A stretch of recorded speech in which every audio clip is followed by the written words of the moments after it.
Russell, red light's on. This is the pressure point right now. You can probably feel it. Probably getting a little sweaty, a little nervous right now. Let's start off with a quick sound check. Tell us what you had for breakfast this morning. Soft-boiled eggs and black beans with some salsa.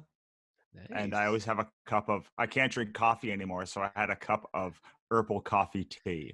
Oh, interesting. No more coffee, huh? They you gotta cut that out. My stomach can't deal with it. It also can't deal with red wine, but I am too addicted to, I need that too much to give that up. But I gave the coffee up, which is Okay. very hard. Hey, I have still to this day never had a cup, so I don't know what I'm missing or whatever. I know my wife's a coffee drinker, but I don't know. I'm not. That's okay. Yeah, I Because didn't do it. some of it's very good, but some tea is very good too. Sure. Yeah. Awesome. Well, I think we're sounding good. Let's jump right into it. So why don't you start with telling my listeners what you're currently raising money for over on Kickstarter? We are raising money for the follow-up to my smash hit anthology, Cthulhu is Hard to Spell. It's 38 stories about the gods and monsters of H.P. Lovecraft. So there is a lot of his horror, but there's also a lot of subversion of his horror, of the characters themselves. Like I have a story about a Yith who gets transported back in time into a cat body. There's a story about Shub Niggurath on a date with Dagon.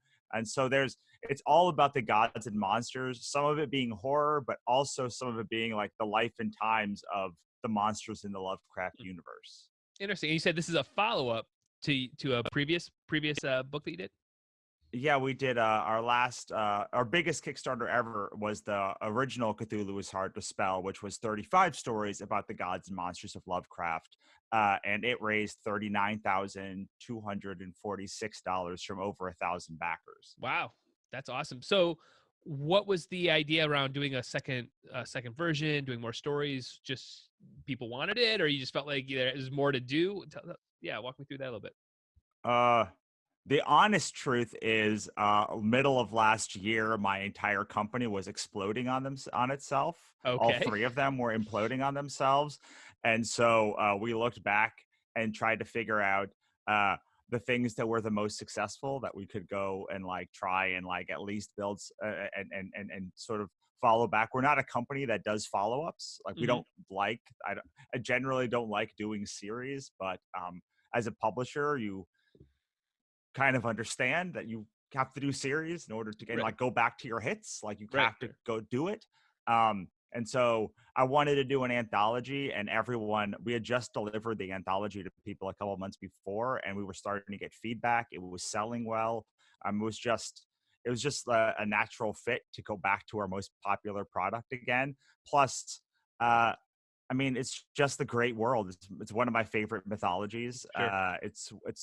It's something unique in the Lovecraft space, which is very hard to come up with. You know, there's 1,000 Lovecraft anthologies, but very few deal with anything that's not the psychological horror that was Lovecraft's bread and butter, or the cosmic horror. And people loved it. It's also our first product that is all ages appropriate. So it was, again, it just made all the sense in the world to go back to it. Most popular product, most beloved product. And then we did a couple of other books that we came back to on Kickstarter throughout the last year that were also sort of follow-ups that worked well for us. Interesting. Now you mentioned, I mean, I think you've done over 10 campaigns. Does that sound about right? Yep. This is my 11th campaign that we're running now. Awesome. So is that that's for a published book every time? So you would describe yourself as like a publishing company? Yes. So it's either most of them are for comics, but we've also done book and children's book Kickstarters as well. Interesting. How in terms of like between those, does one kind of work better? I know kind of kids book can be somewhat challenging sometimes. Like, is there one that just is better for the platform to publish this way, or do you find that it's kind of I definitely think the comics community is the best community as far as publishing. The projects are all very high quality. It's the comic books, it's a part of the process. Like if you get into comics, you know you're going to do a Kickstarter, and you know you're going to do conventions. With books and children's books, that's not the traditional model. So there's still a lot of people on the platform that don't quite know how to use the platform, but pretty much everybody in comics is following, you know, the long tradition. It's kind of like a lot of tech products are done in Kickstarter. So Right. like if you're making a tech product or a film, you're probably going to go to Kickstarter. So those communities end up being quite robust, and the quality is quite high. So it builds a nice community. The problem with the publishing part of Kickstarter is there's a lot of bad publishing projects, like Right. a ton of bad publishing projects where people don't even like have a cover, where they don't have a good blurb, they just have nothing. Right. And that means that people aren't doing a lot of scrolling through the publishing platform. You have to, and they're not doing a lot of cross promotion because there's not a lot of authors that are on there, and a lot of the authors that are on there are not the shining example of Kickstarter. Let's Right. just say that. Yeah. So Right. in comics, it's very easy to find people to cross promote with, to find great projects.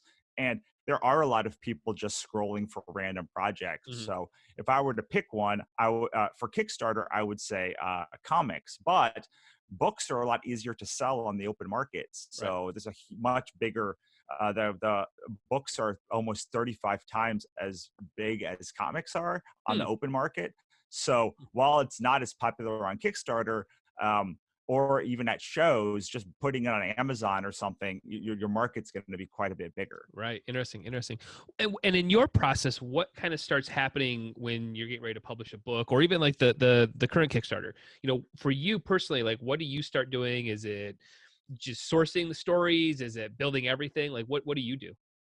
It takes about a year, about 6 months to a year, roughly a year, because the first step is opening the submissions. And submissions are open for about 2 months, a month and a half, 2 months, sometimes a little bit less, sometimes a little bit more. It's cutting down each time we do it, but we get about 100 submissions. We pull out the top 40 or so of those, 30 or 40. I mean, we're not, it could be 50, it could be 20. Yeah. It's whatever like the high quality ones are that we think all fit with the theme of the book that we're trying to develop. And then they have roughly 3 to 6 months to do the art. And then we bring it to Kickstarter once it's done. 3 months. We're hoping that between 2 and 3 months out, we have the book fully compiled, so we can start doing promotion, sending it to press, getting all of the backer feedback on it. I do a lot of sending out the campaign design to people. So we have a mailing list of about 20,000 people on it. And every time before the campaign launches, I send it out to them to get any feedback, plus a couple of hundred of my creators to get feedback. And a couple of groups to get feedback. So we spend a lot of time getting feedback on the campaign page. So I like to have that up for at least a month before the campaign starts, especially now that Kickstarter has allowed you to send approval in and then get a promotion, like a coming soon page. I want to have that up for as long as humanly possible. And then we have a vanity domain, CthulhuIsHardToSpell.com, and whatever we're pointing to. So if it's after launch, we'll point to the Amazon page. If it's before launch, we'll point to the coming soon page. And if it's launching, it'll point to the main page. Whatever we're trying to, it just points to wherever I'm trying to get it. But all the creators involved, they just have to remember that one Cthulhu is hard to spell link. Gotcha.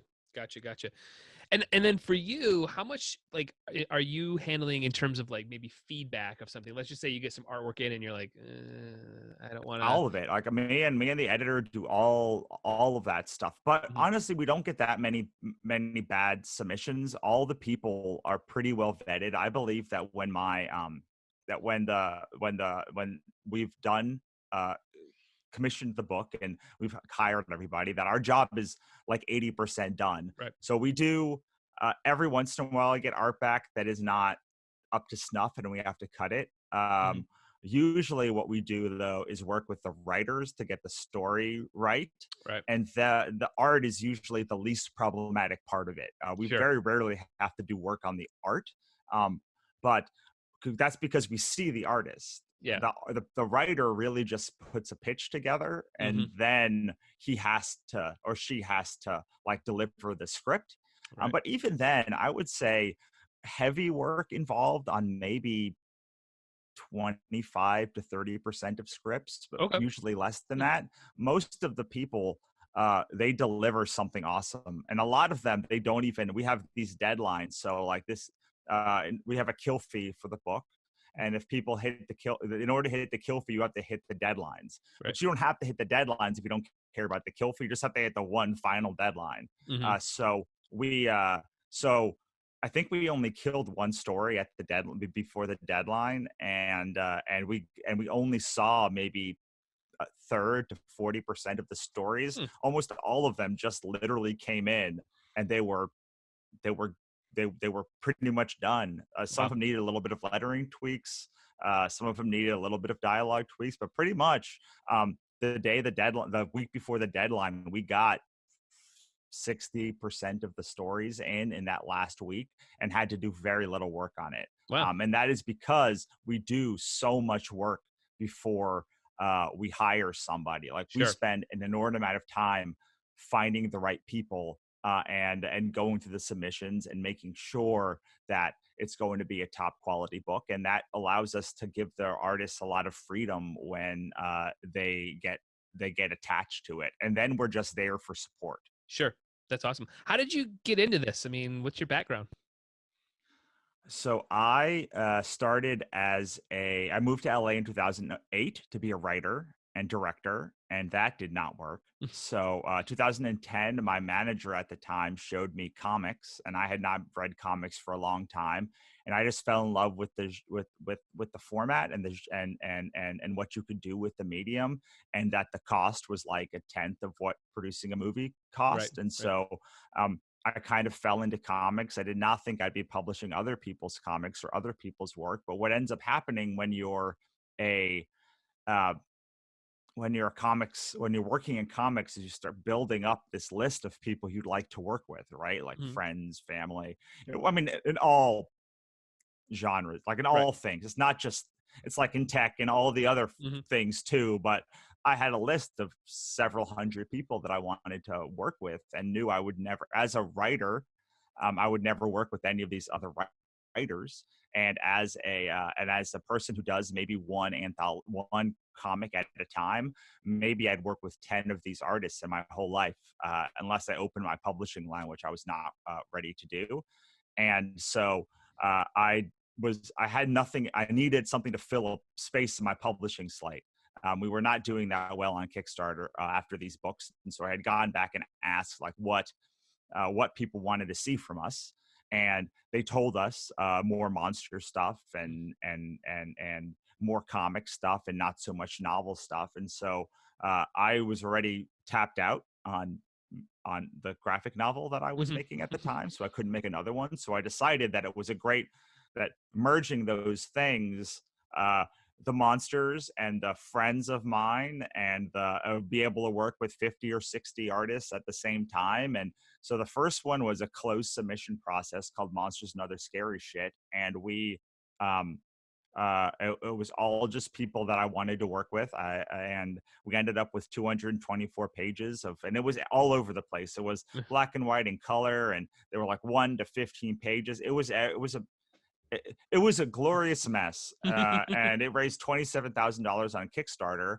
and it sort of really jump started my career. Yeah. And so from that, I decided, well, the next one I have to make good. Like I have to be like a professional. Like not that I had the theory, but like I didn't really know what I was doing making an anthology. So Right. like the Right. anthology is good. It's not like it's a bad anthology, but uh, I went back and I asked everybody who got the book, like what they liked and didn't like. And that was when we iterated onto Cthulhu Was Hard to Spell, which ended up being all ages and full color and much shorter stories and all of the kind of things I didn't know were wrong with the first anthology when I was making it. We changed for the Cthulhu one, and that Cthulhu one then just smashed through every goal that I had for it. We went from 27,000 to 39,000. And then I kind of thought I was done with doing the anthologies because it was so hard. It's so hard. It's 70 creators. It's 35 stories. It's managing, and like when the expectations are that high, like the pressure was really high, and it just like Right. almost killed me. Wow. But twice it almost killed me twice, because the first one also was a bear. But then my friend Chris Simon, who used to be an editor at Shadowline, and I work with tons of everyone from Nick Spencer to on down the line. So all sorts of amazing people. Got to talking, and she said, I'd like to get back into editorial if I could. And the budget I have for editorial, it's not very high, but I happen to, because of how big the first one was, I knew the margin that I had on to hire a second person, and I knew that really the only way that I could do another one was with somebody helping me. And so I hired her to help me, and she really took the load off, a lot of the load. She did a lot of the submission culling, and she was there to check everything every step of the way with me and make sure. Like, I've never worked for a company, so I had no idea if my editorial notes were stupid or like Right. great or genius or just run of the mill, or like what they were. So it was really nice to see that, like, the things I was saying to the writers were the things she was also saying to the writers, and like that like I wasn't totally coming out of left field, and that there was just somebody to check all of the work that I did, so it wasn't all on me. And so she was really the thing that unlocked my ability to do this one, because without her and having the all the responsibility on myself, I honestly don't think I could have done it. Yeah. It's a ton of work. I can't. It's already a lot of work just doing a campaign, but to have all those creatives around you and all that sort of stuff, it just seems like a monstrous task. So let's flip over a little bit to this Kickstarter.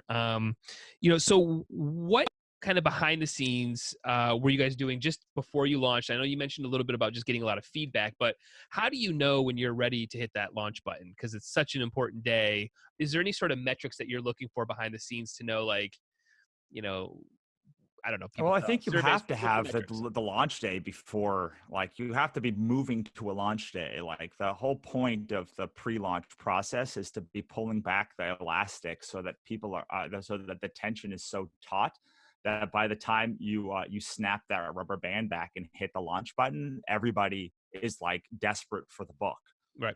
So I don't think you can do it without the launch, without like having the date in mind. Mm-hmm. So and the bigger the book is, the more of the planning that you have to do. So for this plan, I knew it was going to be either March 3rd or March 10th that we were going to launch when we were putting the book together, and it was really going to depend on a couple of factors. The how long it took me to put the book together, being the most important one, and then like how much time, whether I wanted whether I needed to get it in before the end of con season, because it doesn't seem like a week difference is a lot, but it's actually like 3, because the book will probably arrive somewhere at the end of June and beginning of July. It's the difference between having it for my end of June and July shows and not having it for my end of June and July shows. So it's quite a bit different. And Right. so I ended up on March 3rd. I was worried about it because it's Super Tuesday. But working back then, it became quite a bit easier. And while it's much harder to do to manage Anthology, you do have the advantage of having all of those people to help you push the book down the road. So the first step is getting the book to all the creators. I want to make sure I get it to them and the press. So the first step is roughly a month and a half to 2 months out. I prefer 3 months out, but I don't usually have that latitude when I'm doing a book. I'm going to build another month in this time, but I like to have 3 months, but at the very least 6 weeks to get it to the creators, get it to my creator contacts, and get it to the press to make sure that they have time to read it and enjoy it and pick a favorite, especially the creators who were involved with the book. Because if they read it and enjoy it, they'll promote it better and more from the heart. Yeah, I'd love to have a little bit more time, but 6 weeks is the minimum for people to get excited about the book, and to make sure that they have enough time to read it. And I want to make sure at least the creators read it, um, and and enjoy it, because if they read it and enjoy it, they're going to promote it better. Right. Just like with a person watching a movie or whatever in the other categories, playing with the prototype, you want to give them enough time that they can sink their teeth into it. And so I try to have the campaign done a month early. Once it's out there, then I try and also put a preview link on Book Funnel. And the preview link, then I ask the creators to send out to their friends and personally contact people who they're going to read it. But that'll be like a 40 or 50 page preview link. Right. And then a month early, I like to have the book page, the Kickstarter preview page live. And then I start sending that out to people for review. And then including the creators and my creator friends. I don't send it to my fans yet. Right. I send that to fans a week before, 2 weeks before at the max. Usually 2 weeks before.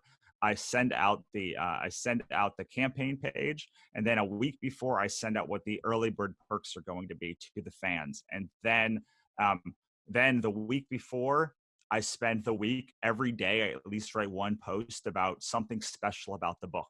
It could be the history of the book.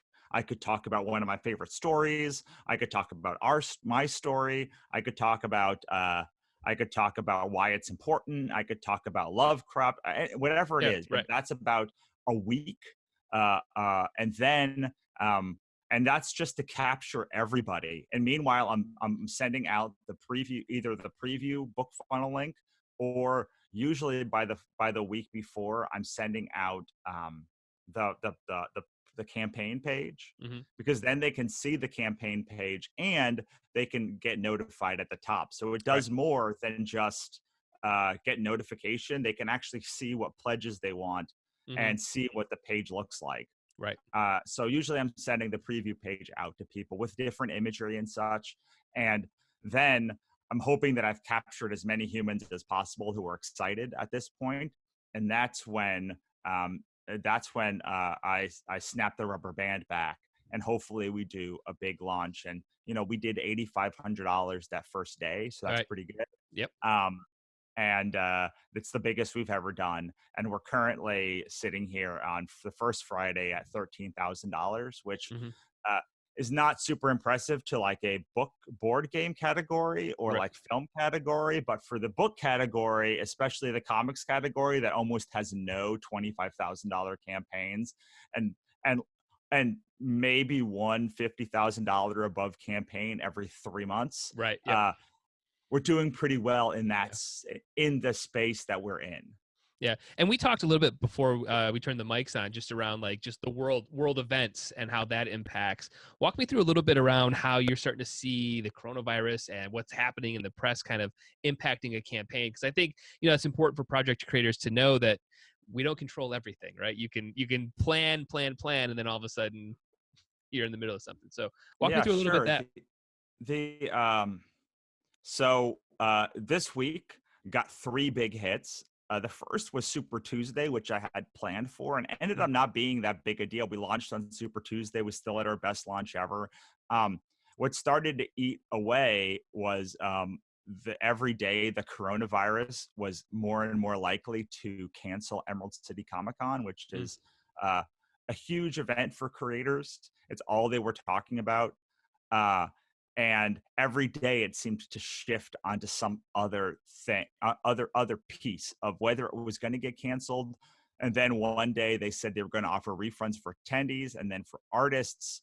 And so it's been like this developing story, and every day it's more and more and more tiring. And I feel like I can handle any one singular thing, but it's when they compound on top of each other.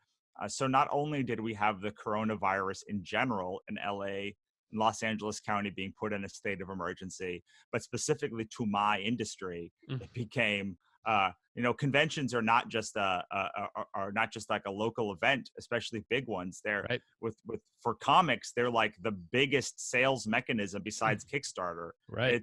It would be like if all of Amazon went down for like 4 days and just Yeah. nobody could make any money on Amazon or Right.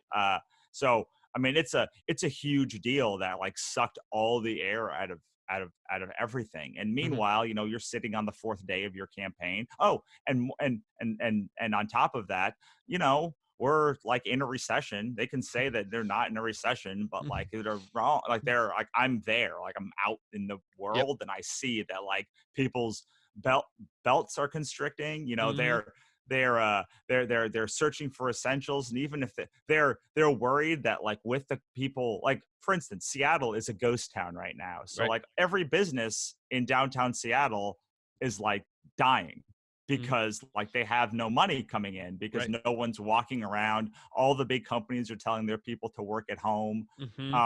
And people aren't even so it's like there's less money around, which means there's less money for frivolities, which frankly 99% of Kickstarter projects are frivolities, right? Like these are not things that are essential. Like these are not toilet paper or hand sanitizer or soap or anything. These are like wonderful things. Like I love Kickstarter. I've backed over 400, so I'm not, and I've ran 11, so I'm not saying like this is not a negative. It's just like the first thing that goes in a recession are extras, and the entire Kickstarter industry is built on like fun extra gadgets and books and such. So all of those things kind of combine together to make it a lot harder. And on top of all of that, the Facebook algorithm keeps changing. It becomes harder and harder every time to get noticed on Facebook or Twitter or Instagram, and they're all now built on what feels like the same algorithm. And Kickstarter itself is being it has better and better projects, so it's harder to stand out on Kickstarter. And meanwhile people's money is shrinking, so it's sort of like a perfect storm of stuff this month. And I'm bitter that I didn't start it like a month ago before all this happened, because who knows what would have happened if we did it in February instead of March. It might have been better, it might have been worse, I don't know. But Kickstarter's community also tends to be further left of center than most communities in the world. And so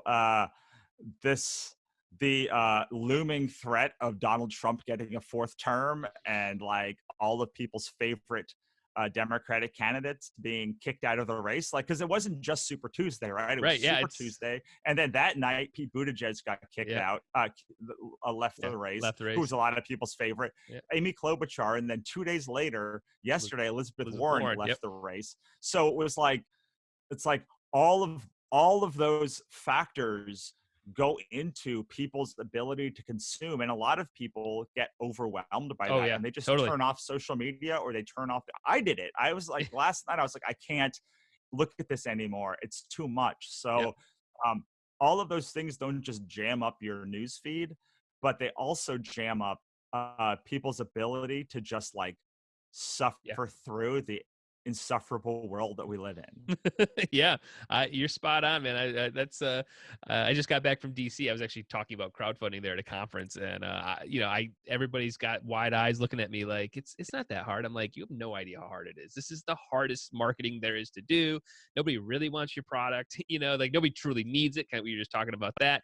It's a nice thing. It might solve a problem, but you have no idea how hard it is, and I'm always trying to educate people on, like, man, people are just being inundated every split second with a gazillion things, So and more people are coming onto the platform every day. And Kickstarter is doing some nice things to help separate you. And the people at Kickstarter are lovely. It's like their product is getting better and better, and more people are using it. So like that's great for them, and like great on some level for us. But on some level you had saturation too, where it's Yeah. like, it used to be, I mean, we've both been doing this for a Mm. while. Yep. It used to be like, if your product was like 10% better than like everything else Oh on the yeah. market, like it was like you were funded like Yep. that. Yep. Yep.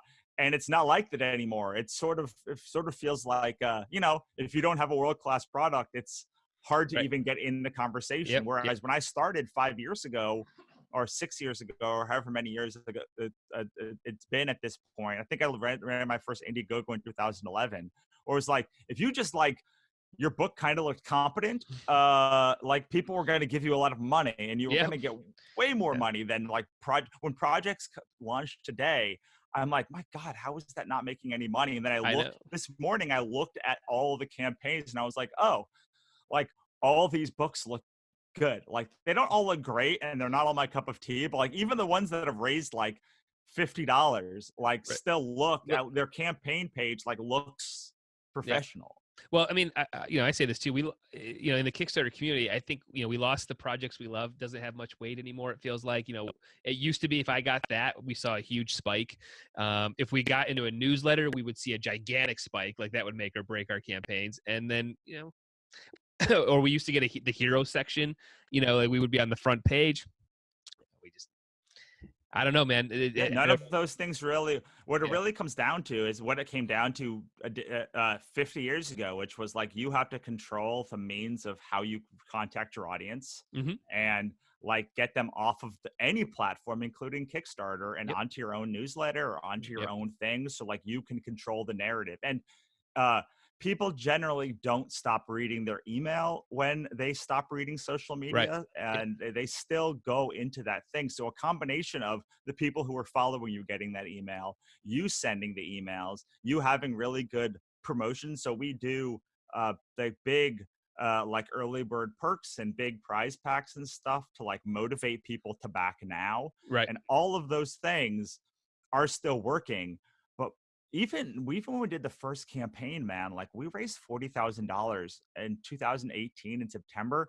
And I'll be honest, it was not that hard. Yeah. Like, I know. like it was not that hard. Now I'm sending like 1 to 2 emails every day to my list, Yep. and like it was really hard when I was building the thing, right? Like Yep. from 2014 or 2010 to 2017, like it was really hard because Mm-hmm. nobody knew who I was or wanted to. Right. But then I broke, like I had good big Yeah. campaigns, and like it was like, oh, I just literally put it up there, and like pretty much I got. And then even in 2018, similarly, but last year, like I was sending 2 emails a day, some campaigns, Right. and like I was like, I was back. It felt like I was back in 2000 and like 10 or 11, where Yep. you know I had to just deluge people with information for them to even get a chance. And I know, it's like, hey, Russell had a $13,000 first week. Like, what the heck Right. is he complaining about? Right. Yeah. And But it's, you you know, know, yeah. we all have data, right? Like you Yep. have data of like Mm-hmm. all these other things that Right. you've run, and like, wow, why is this thing, which is literally just like this thing, like Right. What's it going on here? costing 10 times, like it's like, this is the same product. And granted, the second version is like usually harder than the first, but like it is significantly Yeah. harder. No, I mean, we're right now, I mean, not only are we an agency, but we're really hands-on with our clients. You know, we've kind of stopped press because I don't work much in like a comic book, and I don't have those little pockets like board games have their little pockets, and I think comics have them of like, where press really, if you get into some of these things, like you mentioned, I think, you know, a couple of those, the companies you're mentioning, you'll get a spike. But in in a widget world, nobody wants to talk about your heated jacket. Like, it's just not, it just doesn't Right. move the needle. So if I get a Huffington Post, nothing Right. happens. We don't get backers from it. You know, so we've kind of shied away from there. And then even in our email marketing, you know, we walk that fine line of blasting people too much to, well, I don't even know if they're opening it, you know, like they're not opening it, but they said they were interested. They did, you know, got notified. They gave us emails. I got their cell phone numbers. Now they don't back. I'm like, well, you guys were that interested? But, you know, so what's the issue now? You know, so man, it's a battle every day. That's for sure. Yeah, but it's like I launched stuff on Amazon and other places too, and like for all the minuses we talked about, like Mhm. there's nothing like Kickstarter for like support, Oh yeah. for like community, for people like trusting you with their money, even though you might not deliver for like years. Yep. Uh, it's it's a unique thing that for Margot Atwell is the head of publishing. So Margot and Camilla and her team and the entire Kickstarter built this sort of like group of early people Yep. that they just like really want to see cool things Mhm. succeed. And I try and launch things on other places, and they're definitely not as receptive to Yeah. like Oh, that totally. idea of like following the creator or following Mhm. the product or following this cool weird thing Yep. um that you see on Kickstarter. And so I mean, I really love it. I've done now 11 campaigns, and every time it's exhausting, and I'm in fear the whole time, but it's also very rewarding when you get to the end and you're like, oh my God, I have all these people's email addresses, and Yep. like they all like exactly how much they gave me and how much Mhm. they funded and how Yep. much, like it's all right there. And Yeah. it's and then they're all like commenting on your post, and like they're doing stuff that they just don't do on Amazon or Right. any other Yeah. It's platform. totally different. It's totally different. Well, so after the 20 days for this campaign, and more than likely, I believe you'll be funded. I think you kind of get that sense too. And the money starts to drop. What starts happening for you, like in terms of getting the book out to backers, printing, all that starts? What starts to happen for you? Sure. So the day after the campaign ends, I go into recovery mode for all the canceled pledges. Right. Yeah. There's always like 7% or something Yeah. canceled that didn't get. So I'm trying to get it down to 2%, Hmm. because then I can go into BackerKit and recover that final 2%. Right. So I'm trying to get it just as low as I can in that first 7 days. Meanwhile, every page of the campaign is always 100% done except for the special thanks page. So Hmm. I go through and I construct the special thanks page, and that kind of locks that in. And the book then has to wait for, I give people a week to give me their names if they Their wanted a info. special Yeah. thanks or Yeah. whatever, like whatever the names of the special thanks that they want in, and making sure everyone's recovered. And then it goes off to the printer roughly 2 weeks after the campaign is done. And then uh, I I wait for about another 2 to 4 weeks until I get proofs of the books come to me, Hmm. and then I make sure that it's all right and the registers or the signatures are correct, and like there's no errors there. Right. And then I send the last half of the payment. I've already sent the first half of the payments and the last half of the payment, and then the books come to me. I used the fulfillment service once, and I did not like it, Mm. because I'm in LA. It's a lot easier for me to just get the books to me and then like figure it out. So I generally end up fulfilling in my house. Mm. Um, uh, and I probably will do that again, maybe with some help this time, Right. depending on how big Yeah. the campaign goes. But the books generally come to me 2.5 to 3 months after the campaign ends, and I try to get them out a week, like within a week of it Right. coming, because I usually always have a campaign that's launching very soon Right. afterwards, Right. Right. or a show that is happening very soon afterwards. And like I don't think it's fair that people at a show get it. And I always try to finish my last campaign before my new campaign Yeah. starts. Definitely. So I may not always be able to do that, but I've now done it 10 times, and I'm hoping to do it in 11. Yeah. Uh, so yeah, that's sort of the schedule. It usually takes about a year from beginning the project to launching the Kickstarter, and then another 3 months to get the Kickstarter out. And then we run it through at least one campaign season, Hmm. one like convention season, Commit. Yeah. and then we make a decision on what we're gonna do. This one was pretty easy because we put it on the table, and it immediately was selling like crazy. So we immediately knew we were going to do another one. Right. Some books take a little bit of time. Some books we just decide not to go back to print on when it runs out. Some ones, we had a book called Ichabod Jones Monster Hunter, which ran out of its 7th printing, and we were like, we're done with this book. And people got so outraged that like we brought it back into print. We did a Kickstarter just to bring that book back into print. Like, we were like, if you want it back in print, you've got to gotta go to help. Help. Right. So it's generally the process. I run a pretty boring company, and I've learned in the past several years that the thing you really want, like if you like anything you can wish for, it's a boring company. It's a company that predictably can launch products with X amount of money, and then has a process for doing it. And then that boring roteness allows you to take whatever the extra money is and like do cool things with it. Right. But without that boring process of like, here's how we get clients, and here's how we do this, and this is the process. It's sort of what I've been fighting against it for the first couple of years that I was a company. In the last couple of years, all I've been trying to do is have something where we could have like a promotional calendar that like works for us, and we can keep getting money in. So that's sort of the process. We have now a pretty good schedule with our printer, assuming that like they can actually get books out of China, which is nebulous right now. Crazy.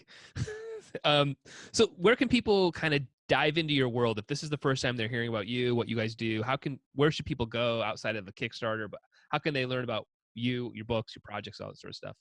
Well, if you want to see the project that we're most proud of right now, then CthulhuIsHardToSpell.com is going to take you to the page that's live. And you'll be able to see kind of what our books look like and what our campaigns look like. We have all of our main books on that page, so you can pick them up during the campaign. And then if you can also go to russellnohelty.com, which is my website, or wannabepress.com. If you're a podcast person, maybe I have a podcast called The Complete Creative, where we break down a lot of this stuff. We interview creators about how they built and sustain their creative careers. Awesome. And there's a whole website called The Complete Creative that talks about all of this stuff, both Kickstarter and beyond Kickstarter as well. Very cool. Very cool. Well, Russell, I appreciate you taking time out of your day. I know you're busy, got a lot of stuff going on, a lot of plates spinning. But this was a phenomenal conversation. It's always good to kind of match wits with some insiders who knows what's happening in the Kickstarter world. It was great. And I appreciate you. Sure. Thank you for having me. Awesome, man. Well, thanks so much, and have a great rest of the campaign, and we'll be watching on our end and supporting you as much as we can. Awesome. Thanks, man.